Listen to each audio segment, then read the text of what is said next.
We're diving straight into chaos this week, but between the wild weather and not feeling 100%, there's still some exciting progress and a few chilled moments too. I hope today's video brings you a little inspiration to keep going with a project even when life throws you a few obstacles in the way.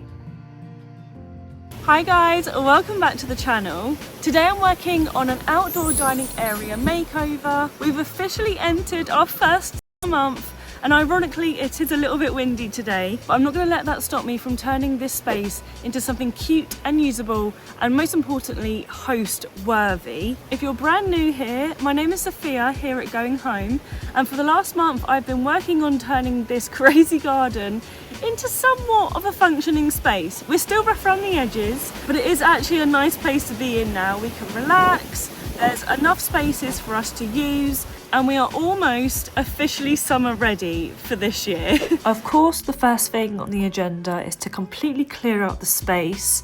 I haven't been feeling very well this week, to be honest, but found some energy somewhere to start this very necessary makeover. Once I have my sights set on something, I always seem to find a way to push through. I'm so happy to finally rake and remove all of the pebbles and the remaining rubble that was here, and already it's made it look so much bigger and neater.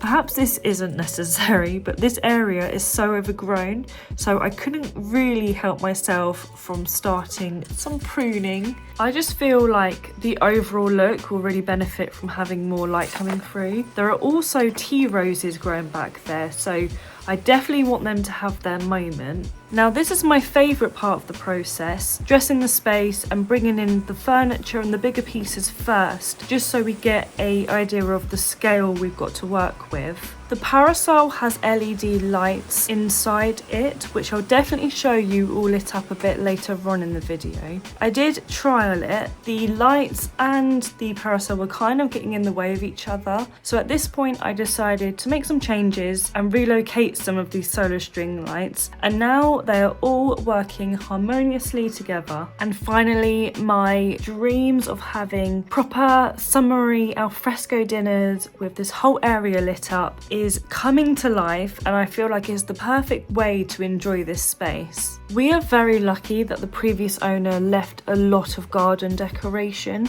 including this rather rustic mirror. I should also mention that this table set is from a brand I had never heard before called Laura James, and the table does extend, which we're so excited to use when it comes to hosting. We're trying to strike a balance of modern and cottage core with a little bit of Mediterranean mixed in, which you will probably notice the more we work on this garden. Right, these pigs are gonna look quite random, but basically two of our closest friends bought us these for our wedding present. It's kind of an inside joke, but basically we all just love our food so much. And then I also somehow managed to drag this guy from inside the yellow shed to this area. Again, another inherited garden item, which we're very grateful for. We've come to the Wilden Times Midsummer Fair, and we've had a good look around looking at independent home decor shops, and we've got loads of inspiration, especially for the garden, because you know that's what we're focusing on at the moment.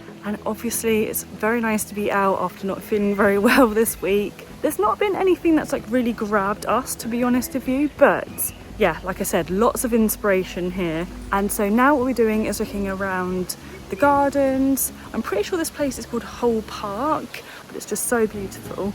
We then left and headed for a garden centre to pick up more compost and to get on with decorating this outdoor space. Some say love is a winding road, carves a map through the darkest night. Some say love takes a heavy load, helps someone make the burden light, teaches you not to hold too tight. You and I have come a long way together. You and I got a long way to go. You don't have to ask me now and never, 'cause I'm already yours and you'll always be mine.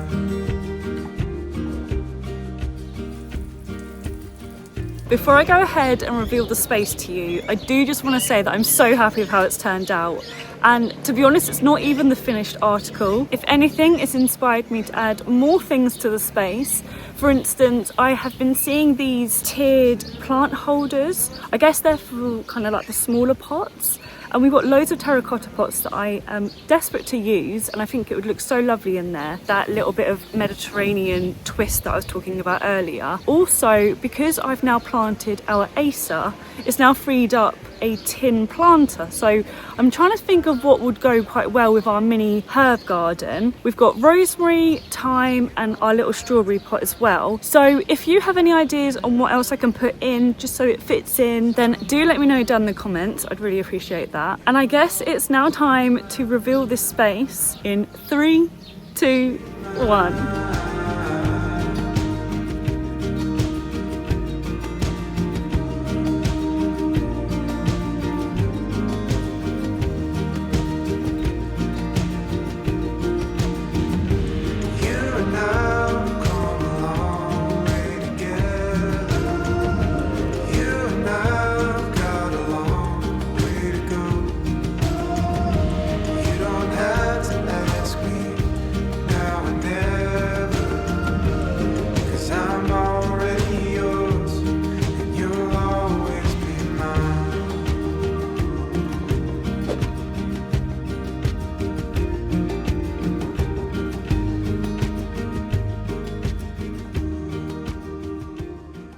That is the end of this week's video. Hopefully by next week I'm fully recovered and back to my normal self. We're also going to be leaving the garden for a bit and heading indoors as we've got a few mini projects to be working on. Thank you so much for watching this week's video. I hope you enjoyed it.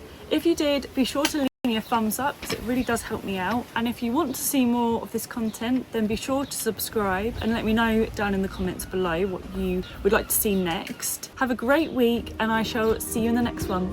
Bye guys!